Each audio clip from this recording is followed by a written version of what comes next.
हे राजा, हम तेरे सामने नहीं झुकेंगे।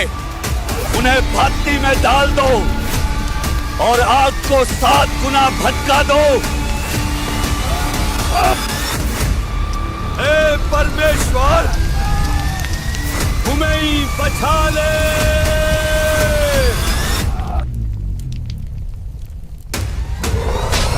आप हमारे साथ हैं। अगर आपके सामने एक ऐसी आग की भट्टी रख दी जाए जिसकी लपटें आसमान तक जा रही हों, जिसकी तपिश इतनी हो कि 10 कदम दूर खड़े आदमी की सांस रुक जाए, और आपको कहा जाए या तो इस मूर्ति को प्रणाम करो या इस भट्टी में कूद जाओ, आप क्या करेंगे? आपकी सांसें थम जाएंगी, पैर कांपने लगेंगे और दिमाग सिर्फ एक रास्ता ढूंढेगा, किसी तरह बच निकलने का। लेकिन डेनियल के समय में 3 नौजवान थे जिन्होंने आग से बचने का रास्ता नहीं चुना, बल्कि आग की ओर बढ़ गए, क्योंकि उन्हें पता था कि उनके साथ कौन खड़ा है। यह कहानी सिर्फ हिम्मत की नहीं है, यह कहानी है विश्वास की। वो विश्वास जो मौत को भी चुनौती देता है। उसने फरमान जारी किया, जब भी बिगुल, बांसुरी, वीणा और अन्य वाद्य यंत्रों की आवाज सुनाई दे तो हर व्यक्ति उस मूर्ति के सामने झुककर प्रणाम करे। जो कोई नहीं झुकेगा उसे तुरंत आग की जलती भट्टी में डाल दिया जाएगा। बाबुल का साम्राज्य दुनिया का सबसे ताकतवर राज्य, उसका राजा नबूकदनेस्सर, उसकी आवाज, उसका आदेश पूरा देश मानता था। उसने हाल ही में एक भव्य सोने की मूर्ति खड़ी करवाई थी, ऊंचाई में लगभग 90 फीट, चौड़ाई में 9 फीट। यह मूर्ति उसकी शक्ति, उसके अहंकार और उसकी खुद को देवता मानने की सोच का प्रतीक थी। उसकी ऊंचाई इतनी थी कि धूप में उसकी चमक आंखों को चुभने लगे, और उसका चेहरा ठीक राजा की तरह, मानो बाबुल के हर दिल पर अपनी छाप छोड़ने के लिए बना हो। उस दिन कोई सामान्य उत्सव नहीं था, यह एक आदेश का दिन था। राजा के संदेशवाहक की आवाज पूरे मैदान में गूंज रही थी। राजा का आदेश सुनो, जब शंख, बांसुरी, वीणा, सरंगी, सितार और हर तरह के बाजे बजेंगे, तुम सब उस सुनहरी मूर्ति के सामने गिरकर प्रणाम करोगे। जो कोई न मानेगा उसे तुरंत जलती हुई आग की भट्टी में डाल दिया जाएगा। लोगों में खुसर पुसर शुरू हो गई। कुछ के चेहरों पर डर था, कुछ में जिज्ञासा और कुछ में मजबूरी, क्योंकि बाबुल में राजा का आदेश पत्थर की लकीर था। जो उसके खिलाफ जाएगा उसका अंजाम सिर्फ मौत। लेकिन भीड़ के बीच 3 चेहरे थे जो बाकी सबसे अलग थे। सदरक, जिसकी आंखों में शांत पर दृढ़ नजर थी। मेंशक, जिसका दिल तेज धड़क रहा था लेकिन चेहरे पर कोई डर नहीं। और अबेदनगो, जो भीड़ में खड़ा होकर भी जैसे किसी और ही विचार में खोया था। ये तीनों जानते थे आज का दिन उनके लिए आसान नहीं होगा। वे अपने बचपन से ही इस सच्चाई में जी रहे थे कि परमेश्वर के अलावा किसी और के आगे सिर नहीं झुकाना है। और आज बाबुल का सबसे ताकतवर राजा चाहता था कि वे अपने विश्वास को छोड़ दें। संगीतकारों ने अपने वाद्य हाथ में थामे। हवा में एक तनाव फैल गया। हर किसी की नजर मूर्ति और राजा के सिंहासन के बीच घूम रही थी। और फिर एक लंबी गूंजती हुई ध्वनि के साथ बाजे बजने लगे। पूरा मैदान एक साथ झुक गया। हजारों लाखों लोग धरती को छूते हुए सुनहरी मूर्ति की ओर। सिर्फ 3 इंसान खड़े रह गए, सदरक, मेंशक, अबेदनगो। भीड़ में यह नजारा किसी बिजली की तरह दौड़ गया। लोग फुसफुसाने लगे, देखो वे झुक नहीं रहे। कुछ ने गुस्से से देखा, कुछ ने हैरत से और कुछ ने डर के मारे अपना सिर और झुका लिया कि कहीं राजा की नजर उन पर न पड़ जाए। राजा के सलाहकारों की आंखें चमक उठी। यह उनके लिए मौका था राजा को खुश करने का। वे फौरन आगे बढ़े और नबूकदनेस्सर के सामने झुककर बोले, हे राजा, तू सदा जीवित रहे। तूने जो आदेश दिया था कि जब संगीत बजे सब मूर्ति के सामने झुके, वह सब ने माना। लेकिन सदरक, मेंशक और अबेदनगो तेरे अधिकारियों में से, उन्होंने तेरे देवताओं की सेवा नहीं की और तेरी सुनहरी मूर्ति के आगे नहीं झुके। राजा की भौहें सिकुड़ गईं। उसके दिल में एक साथ क्रोध और अपमान की लहर दौड़ गई। कौन थे ये जो बाबुल के शेर के सामने खड़े होने की हिम्मत कर रहे थे? उसने आदेश दिया, उन्हें मेरे सामने लाओ। सैनिक भीड़ को चीरते हुए आगे बढ़े। लोगों के बीच से रास्ता बनता गया और तीनों दोस्त धीरे धीरे राजा के सामने लाए गए। पूरा मैदान अब जैसे सांस रोके देख रहा था। क्या वे अब डरेंगे? क्या वे झुकेंगे? या क्या वे सच में आग में डाल दिए जाएंगे? और यहीं से शुरू होता है वह संघर्ष, एक राजा का आदेश और 3 इंसानों का अडिग विश्वास, जिसका अंजाम बाबुल ने कभी नहीं देखा था।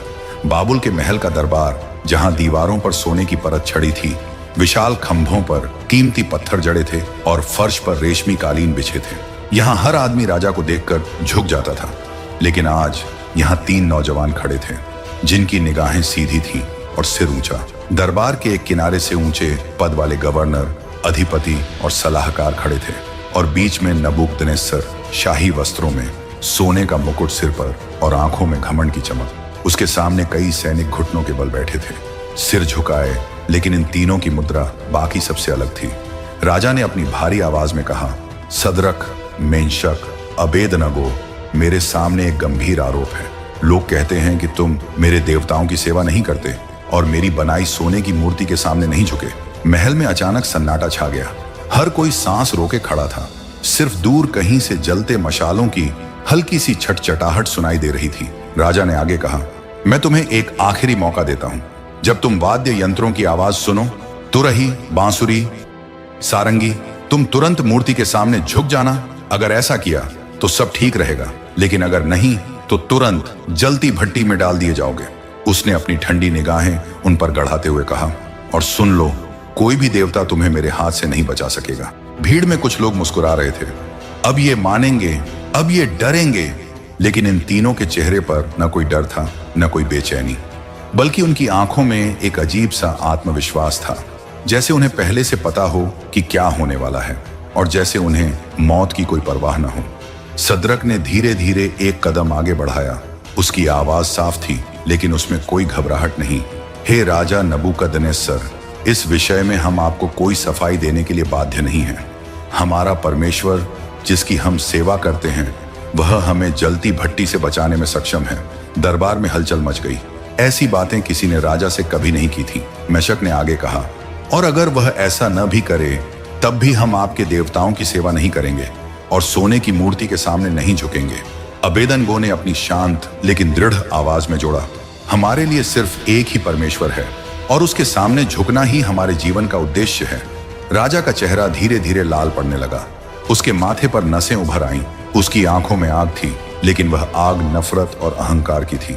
उसने अपने आसपास खड़े सैनिकों को आदेश दिया, भट्टी को 7 गुना ज्यादा गर्म कर दो।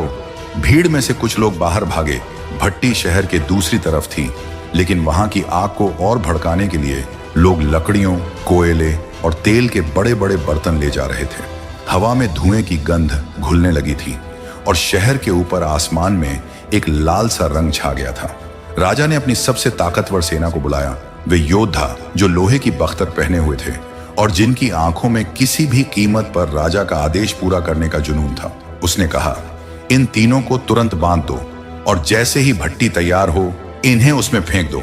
सैनिक आगे बढ़े। उनके हाथ में मोटी रस्सियां थीं, लेकिन जैसे ही उन्होंने सदरक, मेंशक और अबेदनगो के हाथ पकड़े, वे महसूस कर सकते थे कि इन तीनों के शरीर में न कोई डर की कंपी थी, न भागने की कोशिश। उनके होंठ शायद धीरे धीरे कुछ बोल रहे थे, और अगर कोई कान लगाकर सुनता तो समझ जाता वे अपने परमेश्वर से प्रार्थना कर रहे थे।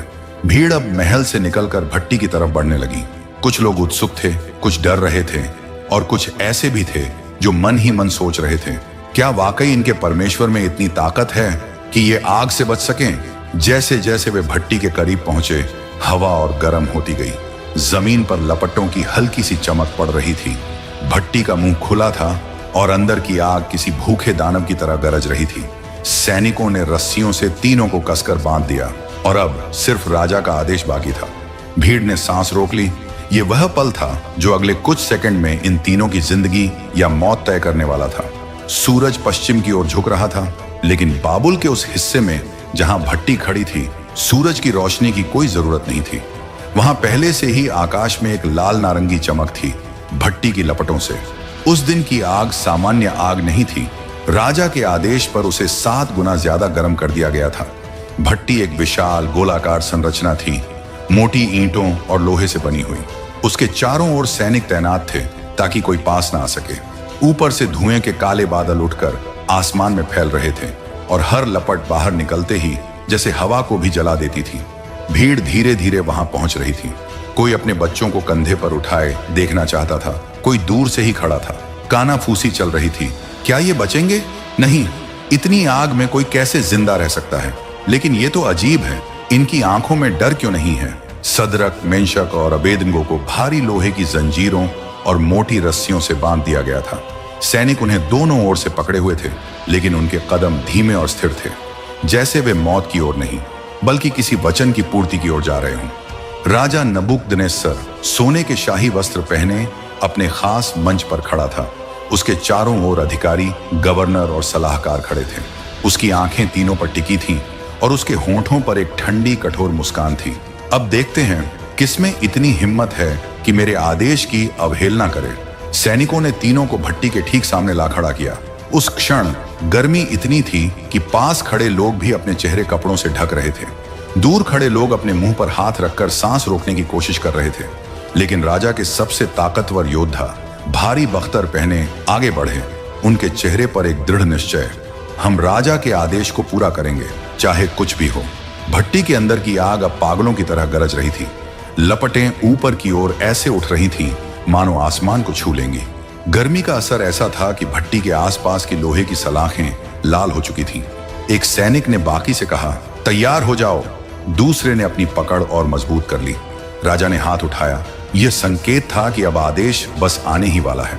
उसी क्षण सदरक ने अपनी आंखें बंद की और होंठों से एक धीमी प्रार्थना निकली, हे हमारे परमेश्वर, तेरा नाम पवित्र है, चाहे हम जलें या बचें, तेरा ही महिमा हो।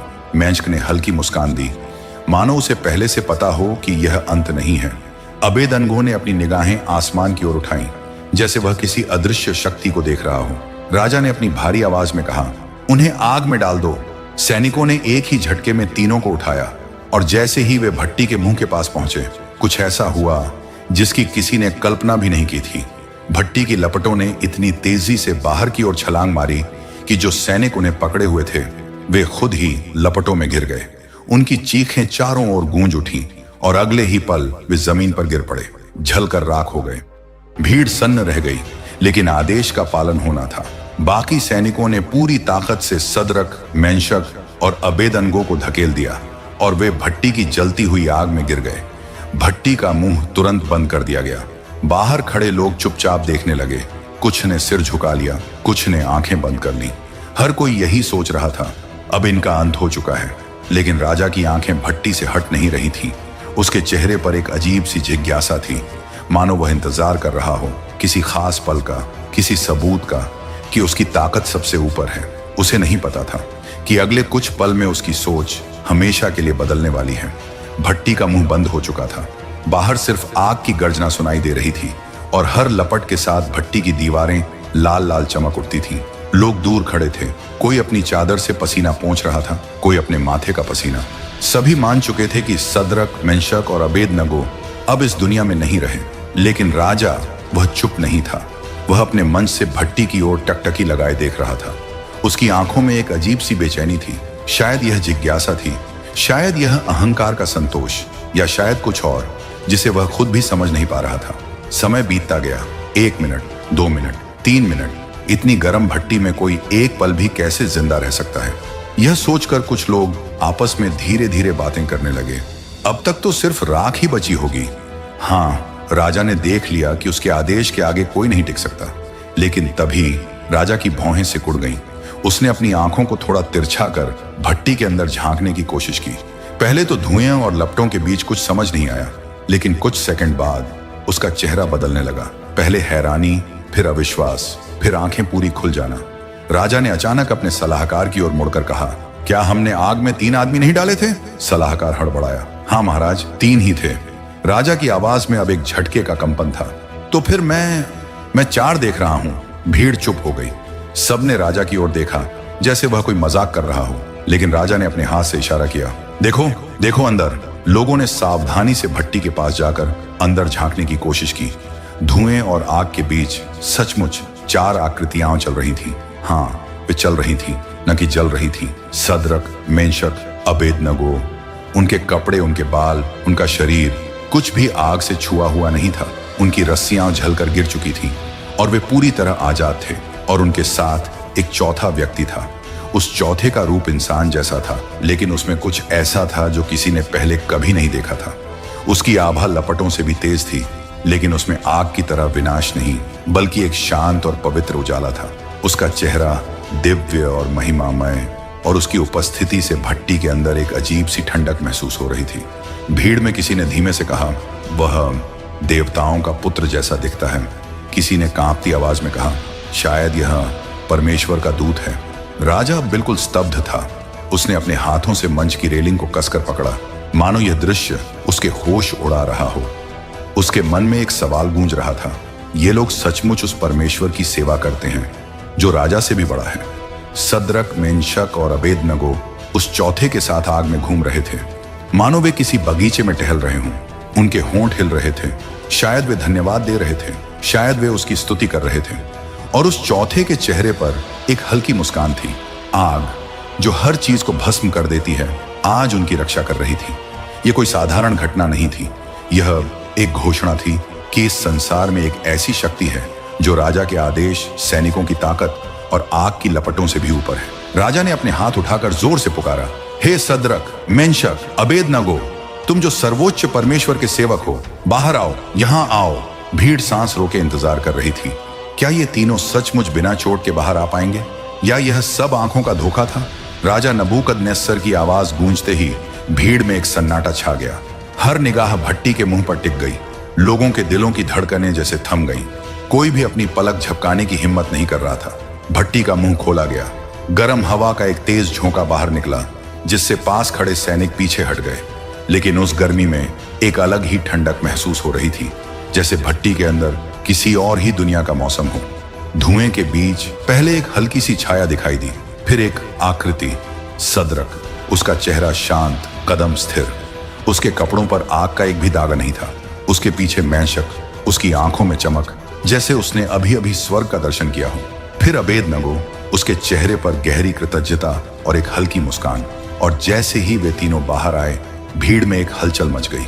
लोग एक दूसरे को धक्का देते हुए आगे बढ़ने लगे। कोई देखना चाहता था कि उनके कपड़े सचमुच नहीं जले। कोई उनके बालों को देख रहा था कि क्या उन पर धुएं का भी असर है। लेकिन सबसे हैरान कर देने वाली बात यह थी, उनमें आग की गंध तक नहीं थी। हाँ, न बाल झुलसे, न कपड़े फटे, न त्वचा पर जलने का कोई निशान, और न ही उस भयानक धुएं की बदबू। राजा के अधिकारी, गवर्नर और सलाहकार पास आए। उन्होंने अपने हाथ से उनके कपड़ों को छुआ, और जैसे ही महसूस किया कि वे पूरी तरह सुरक्षित हैं, उनके चेहरे पर अचंभे की लकीरें खिंच गईं। कोई कुछ बोल नहीं पा रहा था, मानो सबके शब्द आग में जल गए हों और बस मौन बाकी रह गया हो। राजा नबूकदनेस्सर अपने मंच से उतरा। उसकी चाल धीमी थी, ना गर्व न गुस्सा, बस एक गहरी सोच में डूबा चेहरा।